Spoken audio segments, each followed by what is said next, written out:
Sieving and plastic limit by Atterberg method refers to determining both liquid and plastic limits of a specific sample soil used in the said experiment. The soil sample must first sieve into a 0.425 mm sieve for fine-grained soil to achieve. The plastic limit refers to the water content in which the sample soil used in the experiment can no longer be deformed by rolling into 3.2 mm or 1/8 inches diameter threads without crumbling.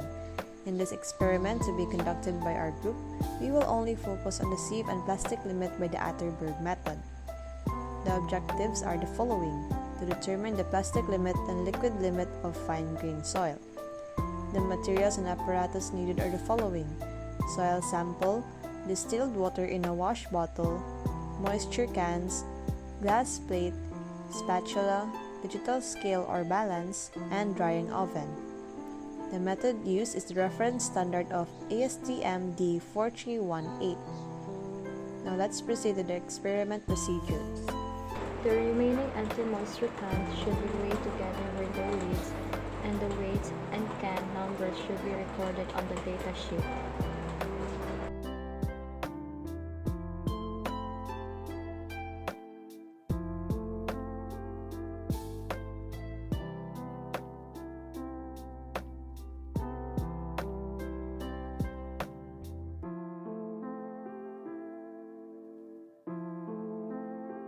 Add distilled water to 1/4 of the soil sample until the soil has the desired consistency to be rolled without sticking to the hands.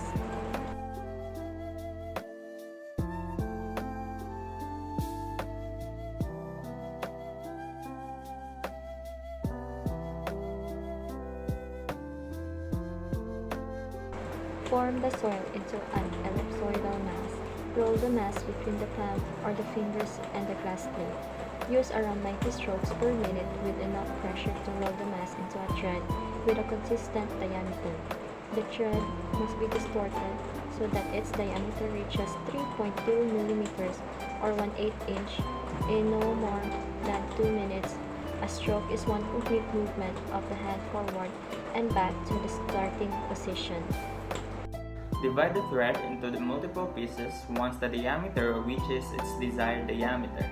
Re-roll the pieces, kneading and forming them into ellipsoidal masses, till the thread collapses under the pressure needed for rolling and can no longer be rolled up to 3.2 mm diameter thread. Alternate rolling, gathered together, kneading, and re-rolling.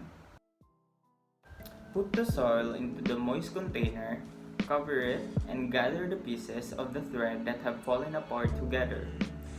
If the can doesn't already have at least 6 grams of dirt in it, add soil from the following trial. Remove the lid, weigh the moisture can holding the soil right away, and note its mass before putting the can in the oven.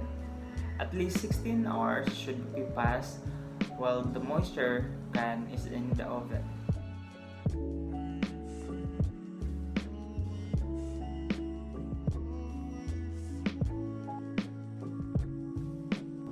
For step number 7, repeat steps 3, 4, and 5 at least 2 more times.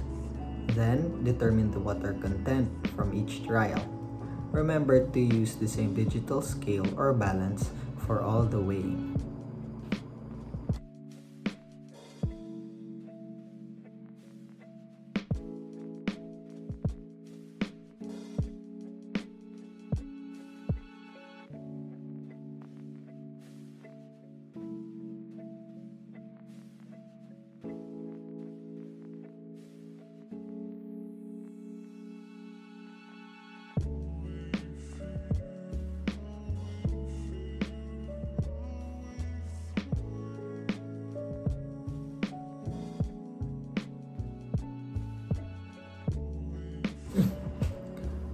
For step 8, calculate the water content of each of the plastic limit moisture cans after they have been in the oven for at least 16 hours. Compute the average of the water contents to determine the plastic limit or PL. Check whether the difference between the water contents is greater than the acceptable range of two results or 2.6%.